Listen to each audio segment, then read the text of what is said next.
Guys, magtinula muna tayo ng chicken, guys. Ayan, ginisa ko na yung aking sibuyas at ginger. Kaya lagyan na natin yung ating chicken.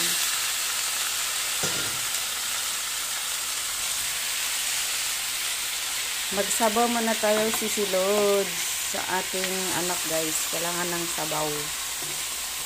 Kaya magtinula muna tayo. Takpan muna natin siya, guys.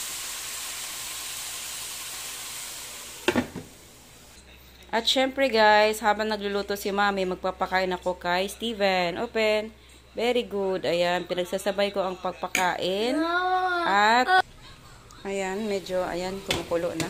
Lalagay tayo ng patis, guys. Lagay tayo ng patis konti. Ayan. Lagyan na natin yung ating sayote at papaya. Ayan, maglalagay ako ng konting salt, guys. May patis na tayo. Nilagay ko na rin yung ating gulay. Maglalagay tayo ng tubig pang sabaw natin. So guys, lagyan natin yung ating sili. At syempre yung ating dahon sili. Ayan. So ayan na guys, tapos na yung ating dinulang chicken. No? Ayan, may sabaw na tayo. Ayan, pagising ng aking dalaga, meron na siyang sabaw na kakainin. At hihigupin guys. So yun lang guys, thank you guys for watching. Bye bye!